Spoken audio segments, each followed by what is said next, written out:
Hey, how's it going guys, Chris here, and today I'm going to be going over my best scout weapons in Battlefield 1. And I've got to say that this list was a pretty tough one to put together, as I tend to use quite a lot of different scout guns. So condensing them down into a list of 6 wasn't exactly a very easy thing to do. I honestly think that all the rifles in the game are good and bad in their own separate ways, and are all obviously going to be better or worse depending on the range of engagement and style of play. But as far as my particular favourites go, these are probably the ones I tend to use the most, and the ones that stand out a little bit more so for me amongst the others.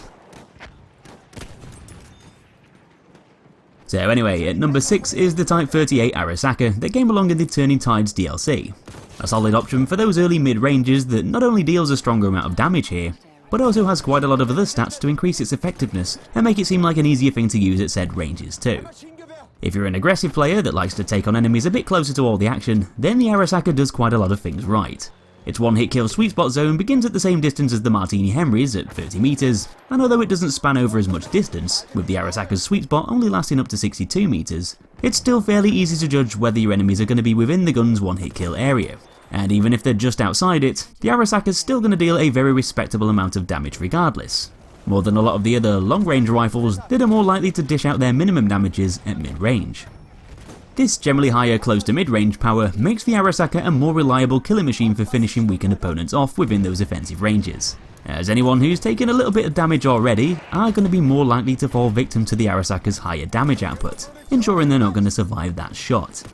So for instance, if a player's taken less than 28 damage from something in the game, maybe a bullet from an SMG in close quarters, or a round from a support machine gun, then they'll often be able to survive a shot from one of the longer range rifles like the M1903 or the GEWEHR 98 if you hit them in the upper arm or lower body at medium range, due to them dealing the damage of 72. So just not quite enough to take them out of the fight. But because the ARISAKA dishes out a little bit more damage at these distances, this reflects on its reliability to take down other players, which could often be the difference between actually killing your target or just severely wounding them, and allowing them to slump off behind cover to heal up. But the ARISAKA isn't limited to these mid-ranges, despite it being most effective there, as although it's got one of the earlier sweet spot zones of the pack, the weapon's pretty decent muzzle velocity of 770 meters per second is quicker than a fair few of the other offensive rifles, like the SMLE, Lebel 1886 and the Ross Mark III, making it seem a little bit easier to use. Not only over those close to mid-ranges, but also against targets running around a bit further away too. 770 meters per second just feels like a really nice bullet speed, as although you do normally need to lead an enemy's movements, you usually only need to shoot in front of them by a tiny bit, in most cases. So the ARISAKA can seem like a really consistent weapon for landing shots with, making it one of my favourites in the class. And because it is a fairly aggressive rifle, I tend to enjoy using the infantry variant the most, down to it catering for those shorter ranges a bit better, due to it having those faster recoil and spread decrease rates. At number 5, we've got the SMLE Mark III, the most used scout weapon in the whole game, which is really popular for some pretty good reasons, being another fairly aggressive rifle that I'd consider to be one of the most well-rounded guns in the entire class. Its sweet spot zone is set just slightly further than the ARISAKA's, starting at 40 meters and lasting up to 75. So it's not quite as deadly if you're closer to the front lines, but it can perform a bit better at those further mid-ranges, having a one-hit kill span of 35 meters. For similar reasons to the ARISAKA, the gun's got a lot of medium range power, allowing it to kill weakened opponents more reliably within said ranges. But it's not exactly a very fast-firing scout weapon, which might reflect on those kill times when needing to land consecutive shots to take on other players. The weapon's muzzle velocity of 740 meters per second is adequate for the SMLE's medium distance role, though it's still not the fastest, and this might make it seem a tad harder for actually sniping with, or used for hitting targets at long range that are strafing around. Though despite having a few aspects that are easily beaten by some of the other similar guns, the SMLE does one thing a hell of a lot better than the rest of the rifles in the Scout's armory, and that's the fact that it can hold 2 5-round stripper clips at once, giving the gun an overall ammo capacity of 10 shots. Most of the other guns are only capable of holding 5 bullets at a time, but the SMLE doubles this and allows you to keep on going for much longer. So if you're having a bit of a showdown trading shots with other scout players, then more often than not you'll have enough ammo to take them all on, without needing to dash off behind cover to reload in the middle of a fight. It also means that if you miss a couple of shots, or if your first bullet connects with your target but doesn't kill them outright, well, you've got plenty more opportunities to finish them off, putting a bit less pressure on you to land that killing blow, with ammo being more abundant. The SMLE's ammo capacity is definitely the gun's biggest advantage, as the only other rifle that can hold anywhere near as many bullets is the Lebel 1886, which can hold up to 8 rounds, But because the lapel utilises a tubular magazine, you'll need to load each of those bullets individually, taking almost 7 seconds to fill the gun back up with 8 rounds from empty. The SMLE, on the other hand, holds more shots and can also reload even quicker due to it using stripper clips. So when it comes to managing ammo, the SMLE Mark III is easily the most reliable option to keep you going. And because all 3 of the gun's variants cater for those mid-ranges quite well, I find them all to be good choices to pick, being effective for carrying out the SMLE's intended role in the game. My 4th best scout weapon in Battlefield 1 has got to be the MARTINI-HENRY, which happens to be one of the worst options in the game for long-range sniping, but one of the best options for closer range defensive play. And when it comes to picking variants, I actually like using both, with the infantry often seeming easier for leading targets with, but with the sniper variant providing a better view, which can actually be surprisingly useful at a lower magnification setting. The MARTINI-HENRY's got a lot of very strong positive and negative factors that really define it to be one of the most, if not the most unique gun in the entire class, being the most effective close to mid-range rifle for dropping targets reliably in just one shot, due to it dealing the highest maximum damage, and with it also having one of the largest one-hit kill zones of the bunch, spanning over 50 meters, which almost pretty much covers the entire mid-range area. The fact that the Martini dishes out some extra damage within its sweet spot zone between 42 and 68 meters also means that the gun can kill players in just one shot, even if the bullet lands on their upper arms or lower body, translating over to more consistent kills that would have severely wounded an enemy with another rifle, but not taken them out. Because players' torsos are often obstructed by their upper arms in Battlefield 1 due to them holding their guns up, essentially blocking the chest to gain a one-hit kill, having that extra damage to bypass this problem gives the MARTINI-HENRY a pretty big edge. And because this extra damage also allows for a one-hit kill on the lower body, it generally makes your enemy a bigger, squishier target. That means that you don't have to be quite as precise by landing shots on specific and often harder to hit weak spots, such as the chest or the head. So it's a really effective thing to have equipped for taking down individual targets across medium distances. But the MARTINI-HENRY is far from perfect, having a hell of a lot of power, but at the expense of losing its ability to fire quickly or hold much ammo. It's a single-shot rifle, and so this heavily reflects on its rate of fire, slowing it right down and essentially making it an extremely slow gun to use for firing consecutive shots. Not exactly a brilliant thing when you need to land a couple of bullets fast. Over those mid-ranges, providing you can hit your targets, a lot of the time, one bullet is all you're going to need. But if you're taking on someone beyond the gun's sweet spot zone, or if you happen to miss your enemy, then you're going to be very vulnerable and much more open to attack, having to reload the Martini after every pull of the trigger. Because the weapon's also got a really slow muzzle velocity of 440 meters per second, this makes it one of the trickier weapons in the class for accurately landing shots with too, even across those mid-ranges. But this opens up the whole risk-reward element of using the gun, as if you can master the bullet's trajectory and learn to lead moving targets a bit more than you typically would with the other rifles, then you can dominate players over that wide mid-range span, and really put the Martini's extra power to good use.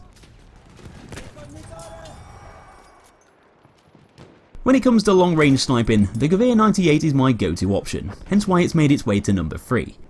I'm definitely more of an aggressive scout player overall, rather than one that typically likes to sit miles away from everything and pick people off from far away. But when I do feel like playing a bit more defensively, taking on enemies from a safer distance, the GEWEHR 98 pretty much ticks all the right boxes for being an effective sniper rifle, specifically catering for those further distances, and also being a perfect anti-scout weapon too. There's a few reasons why it's such a great long-range gun, with one of the bigger reasons being a further sweet spot zone, beginning at 80 meters and lasting up to 125 meters, giving it an overall span of 45 meters of extra damage further away, so a pretty nice amount of damage there. It's not quite as far out as the M1903 or the M1917 Enfield's one-hit kill zone, two guns which are also designed more so for long-distance sniping, as their sweet spot zone starts slightly further away still at 100 meters, making them more effective at even longer ranges. But I often find that more enemies sit within the GEWEHR 98 zone with it starting slightly earlier, giving it more usability at those far mid-ranges where the Russian 1895 is at its deadliest, but also beyond here too, where the M1903's bullets pack the biggest punch. So the GEWEHR 98 sweet spot sort of lies between the two, which I find to be a pretty normal sort of distance for a long-range target to be at. The M1903 might deal its maximum damage even further away, being able to take people out in just one bullet up to 150 meters. But I rarely find that I'm actually taking anyone on at those extreme ranges due to the fact that I rarely sit too far away from all the action or the objectives when I play.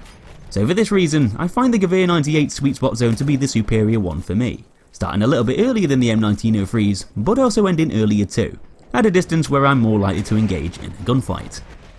But probably the biggest reason why I prefer the GEWEHR 98 for longer ranges isn't all down to its one-hit kill area, but it's mainly due to the fact that the rifle's got the fastest muzzle velocity in the whole game, firing its bullets out at the speed of 880 meters per second, meaning you'll barely have to lead a moving target at all over those closer to medium ranges, and it's also going to seem a bit easier to use for long distance sniping too, having to lead targets a bit less than you would with the other rifles. Your bullets are going to travel through the air quicker, and this makes bullet trajectory much easier to predict, making it seem more reliable for landing shots over pretty much all ranges. Obviously, because the gun's a really good long distance weapon, I find the sniper variant to be the most useful of the three. It gives you the best optics with the highest magnification settings, complementing the GEWEHR 98's ranged effectiveness the most. So at number 2 is the GEWEHR M95, which doesn't actually have a sweet spot zone, so doesn't deal any bonus damage at any particular range, but instead is a much quicker and more dependable rifle that can kill in 2 shots faster than most of the others. The M95's got quite a few beneficial factors to make it a really well-rounded gun, allowing it to perform reasonably well over pretty much all ranges and deal with most situations without giving you many problems along the way. Although the gun can't kill a fully healed opponent with one bullet, unless of course that bullet hits them in the head, it does fire faster than a good majority of the other scout rifles, shooting at 66 RPM. So it's not quite as quick as the Carcano M91, which also doesn't have a sweet spot zone, but the M95 deals more damage to make up for it, also allowing the rifle to kill with a long-ranged headshot, something the Carcano isn't capable of doing. This allows it to deal more reliable damage figures for finishing off weakened opponents, as the M95 deals a minimum damage of 79, which is a similar amount to most of the other rifles' minimum damage values, whereas the Carcano on the other hand deals a much weaker minimum damage of just 54, so if a target's already been injured by something already, then the M95 will often deal enough damage to wipe them out. But if you're using the Carcano, a target with 55 health or higher will be able to withstand your shot and survive, generally giving it less effectiveness for finishing players off, which is one of the main reasons why I generally prefer the GEWEHR M95 over the Carcano, despite it firing slightly quicker.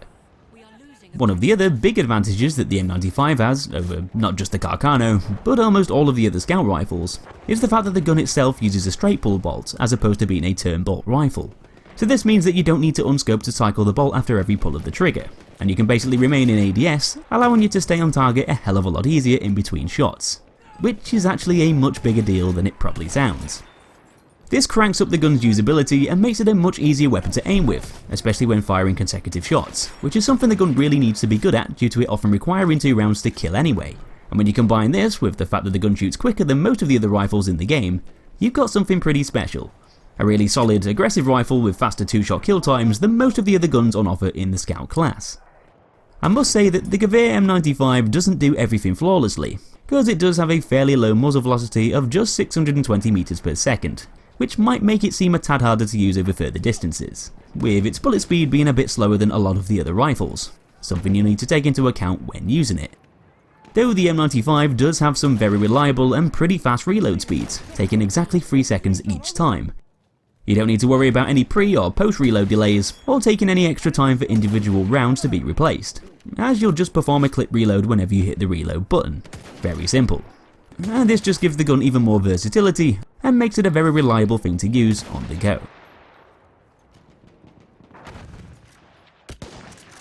So anyway, my favourite scout weapon in Battlefield 1, which I've been using a hell of a lot since it was put into the game, is the Ross Mark III. Basically a rifle which shares quite a few traits with some of my other favourite scout guns, and clubs some of their best factors together in a nice little package to form a really effective mid-range monster. The Ross Mark III's got the same damage stats and sweet spot zone as the SMLE, making it a great contender for offensive playstyles, and it also has the same muzzle velocity too, which is a decent bullet speed for a mid-range weapon to have. The gun does have quite a lot in common with the SMLE when it comes to some of its stats, but it can only hold a total of 5 shots, basically halving the ammo capacity of the Lee Enfield and giving you less bullets to play around with per reload. But although this might seem like a pretty big drawback, the Ross Mark III does quite a few other things that definitely makes up for this lower ammo count, which at the end of the day is still only really the average sort of bullet capacity that most of the other scout rifles generally hold, as 5 rounds is a pretty normal amount of shots to have. One thing that gives the Ross rifle better killing capabilities is the gun's rate of fire of 62 RPM, which is faster than the SMLE and a lot of the other rifles, and is only slightly behind the GEWEHR M95, so this gives it even better kill times than a good majority of the scout weapons when it comes to 2-shot takedowns. But the Ross Mark III not only fires fairly quickly, but it also shares the same straight pull bolt action that the GEWEHR M95 has, which is one of the M95's biggest perks, allowing you to take advantage of that faster rate of fire more effectively. The fact that the M95 shares one of its best aspects with the Ross rifle gives the Ross tons of appeal, as you'll be able to stay on target much more easily without having to unscope after every shot. And because the Ross Mark III is gifted with that medium range sweet spot zone and stronger damage output, along with a higher muzzle velocity, this makes it even more reliable at actually killing your opponents than the M95, allowing you to snap from target to target whilst remaining scoped in and utilise the gun's greater mid-range power, all whilst being able to fire consecutive shots out quite quickly. For these reasons, I find the Ross Mark III to be an extremely deadly aggressive scout weapon that not only kills reliably and rapidly over medium distances, but is also quite consistent in the way it performs. And if you miss a shot, then it's not the end of the world, as you can quickly readjust your aim whilst remaining in ADS to line up that next shot very easily. Because I tend to play with an offensive mindset, the Ross rifle is a perfect weapon for catering for its role. And I also quite like using both the marksman and infantry variants due to them both performing pretty well within the gun's optimal killing range. So those are basically my top scout weapons in the game, which I tend to use the most. I'd probably consider these to be the best for me and my playstyles, though I also think that a lot of the other scout weapons not in this list can also be extremely effective too at certain ranges and in their own specific ways. And there's a few of the others like the Lebel and M1917 that I would have liked to have added onto this list. But I just find the ones I've picked to have some slightly more beneficial stats and traits that go hand in hand with their role in the game and the way I like to play. But although these are my favourite scout guns, let me know down below in the comments which ones you prefer to use, and subscribe for loads more Battlefield content coming in the future. Take it easy, and I'll be seeing you in that next episode.